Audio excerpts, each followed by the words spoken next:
السلام عليكم. معانا شقة طريق الفيوم 225 متر، دور ثالث، حمام الضيوف، دي ربيط والحوض ركة، تشطيب حديث.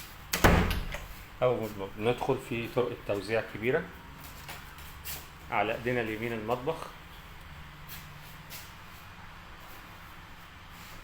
في إمكانية توسيع المطبخ لأن الطرقة كبيرة.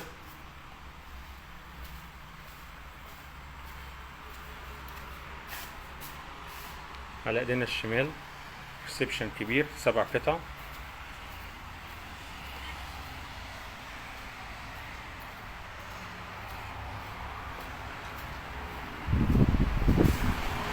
دور ثالث على طريق الفيوم الرئيسي، فيو الأهرامات. بلكونة كبيرة واسعة.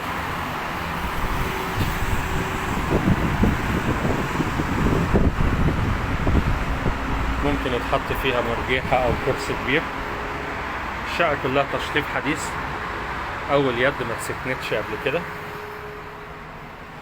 التشطيب بتاعها كله خليجي، شركة تشطيبات هي اللي عاملاه.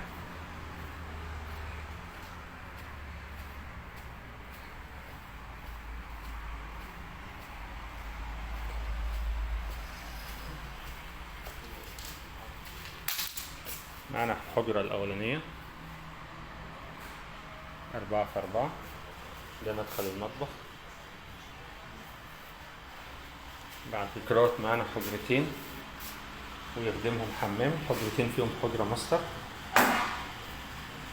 ده حمام. الشغل دوت كله إيطالي استورد. دي الحجرة التانية.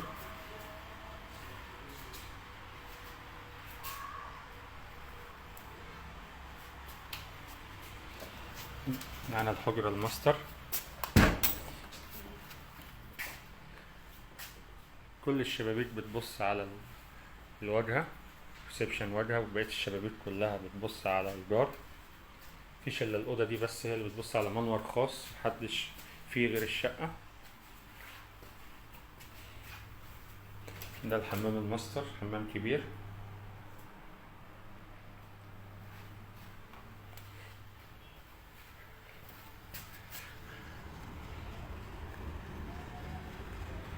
والمنور ده كبير وما بيبصش عليه حد غير الشقة. ده مطبخ الشقة، ده حمام للشقة والطرق.